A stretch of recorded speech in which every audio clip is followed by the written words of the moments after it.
Cauchemar parricide, hier encore. Une main rase ta chevelure à ton insu, s'enroule sur la courbe souple de la vieille blessure, là où le rêve ne s'achève qu'à moitié. Freak show, Dieu corrosif, braqué sur ta figure.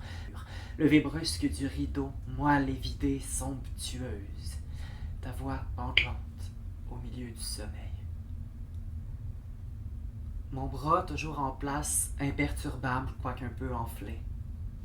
Blanc, inerte, inodore. J'ai conscience de sa fixité, de sa lourdeur. J'aurais préféré devoir l'amputer.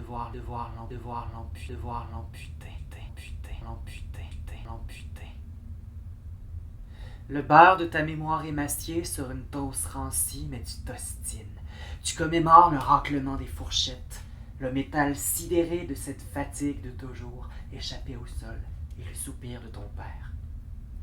Tu crains d'être puni pour tes villages d'écho. Des perversions.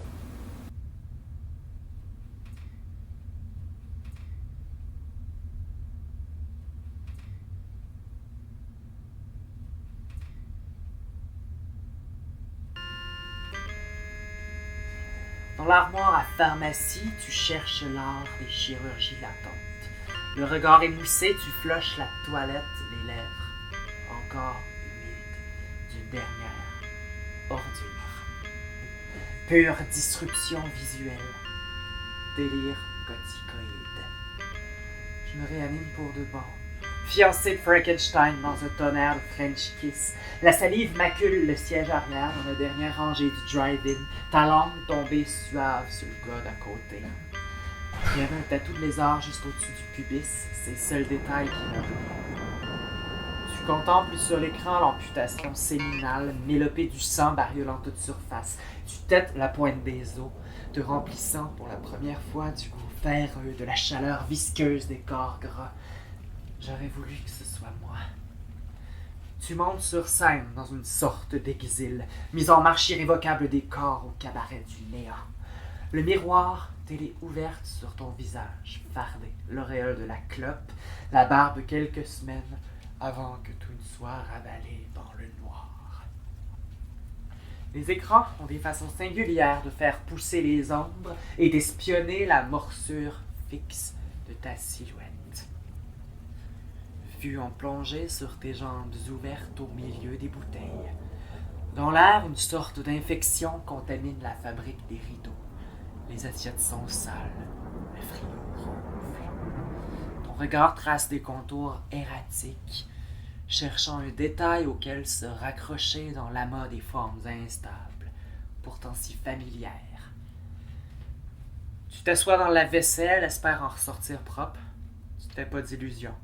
Le savon est impuissant contre ces taches-là.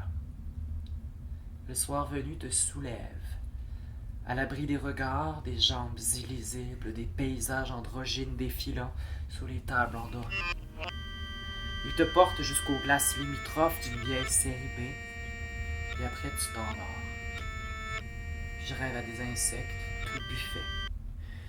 Bourdons, barbeaux, abeilles, araignées, toutes coincées dans mes cheveux, évidemment. Au matin, je fais une liste des choses que je vais vendre, autour de ce que je vais garder. Mes livres, mes vêtements, mon maquillage, quelques cossins comme des jeux de Nintendo, mon micro-ondes, ma laveuse sécheuse. Puis ma collection VHS. Sur la tablette du haut, l'expressionnisme allemand, le cinéma gothique. Puis dans la deuxième et troisième rangée, les films d'exploitation, les classiques du slasher américain et la brûlure des conséquences. Première chose que je vais faire avec le cash, c'est de m'acheter une grosse bouteille de Jack. La pénombre laisse deviner, sur le mur attenant à la fenêtre, une série d'autoportraits au graphite à laquelle tu viens d'apposer la touche finale. Image de toi-même arborant barbe et soutien-gorge, désarticulé parmi les éclaboussures de sang, corps brouillé, hors focus que tu voulais, sanguin, érotique, puissant, mais qui restait toujours indistinct, mélange de chair, de mauvais présages, tracé dans la crasse de ton appart.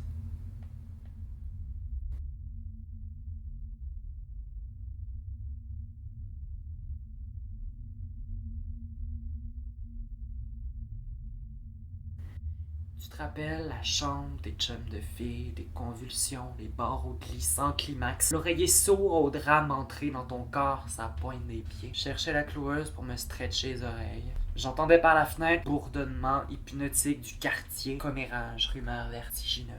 Ton œil fumigène surplombait tout ça. L'occulte froideur de tout ce qui attend son rape and revenge. Encore aujourd'hui, tu portes toute leur fatigue en toi, celle de Laurie Strode et de Sally Hardesty. Le même état d'hypnose, même lieu d'explosion dans ton corps frénétique, mêmes accélérations, mêmes ellipses radicales. Ouais, ça vient par flash quand une voiture brûle un feu de signalisation, j'imagine la vie de se fracasser sous l'impact du corps. Toujours ce moment dans la journée qui me prend au dépourvu. Cette milliseconde où je contemple les contours fibreux de ma dépouille aux endroits les plus incongrus.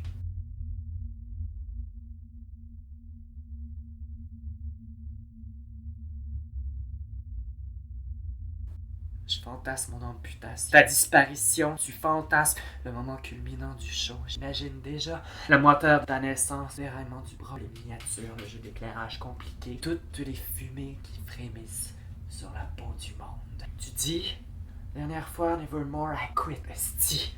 Tu prétends à t'en perforer l'hymne à la vie qu'après le paroxysme des jeux de piste du midi, le figement de tes traits dans la collision des marelles dévotes, tes sourcils relevés, ta bouche béante. Tu prétends qu'il y a forcément une limite aux chaînes des balançoires, qu'elles ne peuvent se prolonger encore jusqu'au ciel et son envers, et tu te dis pourtant que tu finiras bien par atteindre le fond des grillages dans l'infini de tes cages chastes.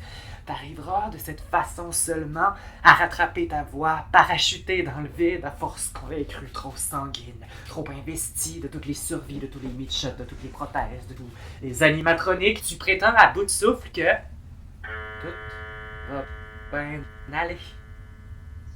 Je dors plus. 2 maisons plus loin, une bagarre de couple. Dans la masse fiondeuse des doutes de gin, je me branche live sa psyché corps de l'humanité. J'observe. J'ai vu une mère laver son bébé dans une grande bassine d'eau qui avait de l'air bouillante. En le prenant par les 2 bras, en le brassant puis en le sauçant jusqu'à ce qu'il arrête de pleurer. Un motocycliste coupé en 2 qui grouillait encore. Un gars tellement high sur le PCP qui se coupait le gland. J'en reviens toujours aux attractions foraines. Il y a sûrement quelque chose qui t'attend là-bas.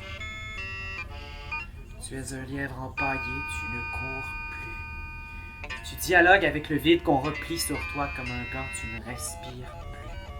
T'as pas trouvé le moyen de te sécher après l'accident séminal. On t'a saisi dans l'élan, on n'a pas essuyé les ravages sur ta fourrure, on a déroulé la banderole, on a fait le striptease de tes entrailles glacées comme pour dire « Bienvenue, allez, venez ». Qu'on te regarde aller, te regarde t'en aller, t'en aller, t'en aller. Je ressors des toilettes frottant mon nez avec insistance, satisfaite des regards tournés vers moi. La nuit te laisse en chute libre. Paillette kitsch et lointaine, c'est elle qui est malade, pas toi. Tu viens t'encanailler de cette sorte d'angoisse spéciale, du climat des chirurgies scabreuses pour qu'ils te regardent tous. Regardez, regardez-là, écrasés difformes dans vos fenêtres de webcam, les yeux pochés du haut de ces recherches monstrueuses. Regardez-moi, car tu es la femme la plus assassinée du monde. Horreur, carton-pâte et tous les jeux du cirque. Rien de plus saisissant dans toutes les annales de l'horreur. Vous en pisserez ou vous serez remboursé.